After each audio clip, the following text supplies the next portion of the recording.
Hi guys, good morning to all of you. So I'm currently going to the San Juan Park, San Juan Shrine Day. Sorry na, nasayop ta. So sa akin kung ganahan ko mag-exercise, dari ko maglakaw-lakaw kay namang good area nga specific na sa mga tao na gusto mag-exercise for their health and to be back in shape. Napay daghan diri mag-zumba, mag-jogging. Napay uban mag-date ra. Napay uban kunyari exercise daw pero ga-cellphone ra day. So muna siya ang City Hall sa San Juan. Nindot no? So isod mo tagtabukan ni gidaghan kay sakinan.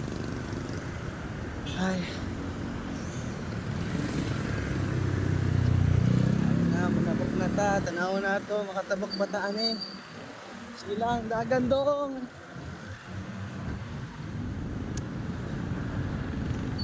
Kanindot lagi na yung park eh. Lugar man gyud siya kaya nga pwede ka makadagan-dagan to kuyok.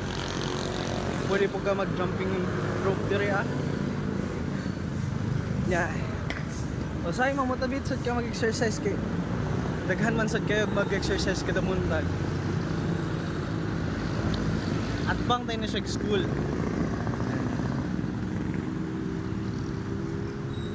Hapit na ta guys. So na siya. Hapit na kayo ta. Tapos may entrance sa San Juan banda. So let's see. Ay kanindot sa panahon guys. Kami kayo i-jogging kay ay adlaw pa. Painit sa tayo. Ay laay naman kaya work from home eh. Pero nindot sad kaya daghan man sad personal benefits pa. Ayan. Murag di naman tingnan vitamins ni inita murag lanit na spanit. Ayan.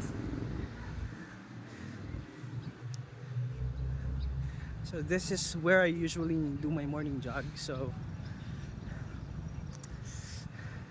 pero murag gihingal na ko ani kay dugay-dugay naman tawa ka jogging ani ba niya. Nanambok na sad ta sa liman gabay. Sugod ko 68 kilos sa work from home ni abot naman tag 74 kilos ani. Di na gyud madag hiyak ang tiyan ba.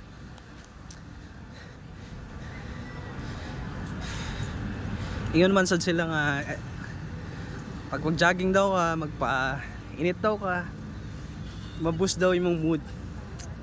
So, try na ito suwayan. So, mo ni siya San Juan Park. Diba? Magnindot kaya siya. Siya overlooking there. So, may mga nag-jogging sa dire. Uban Murag Park, magkuhan na sila, magtambay ra sila. Itong uban, mag-uyab-uyab.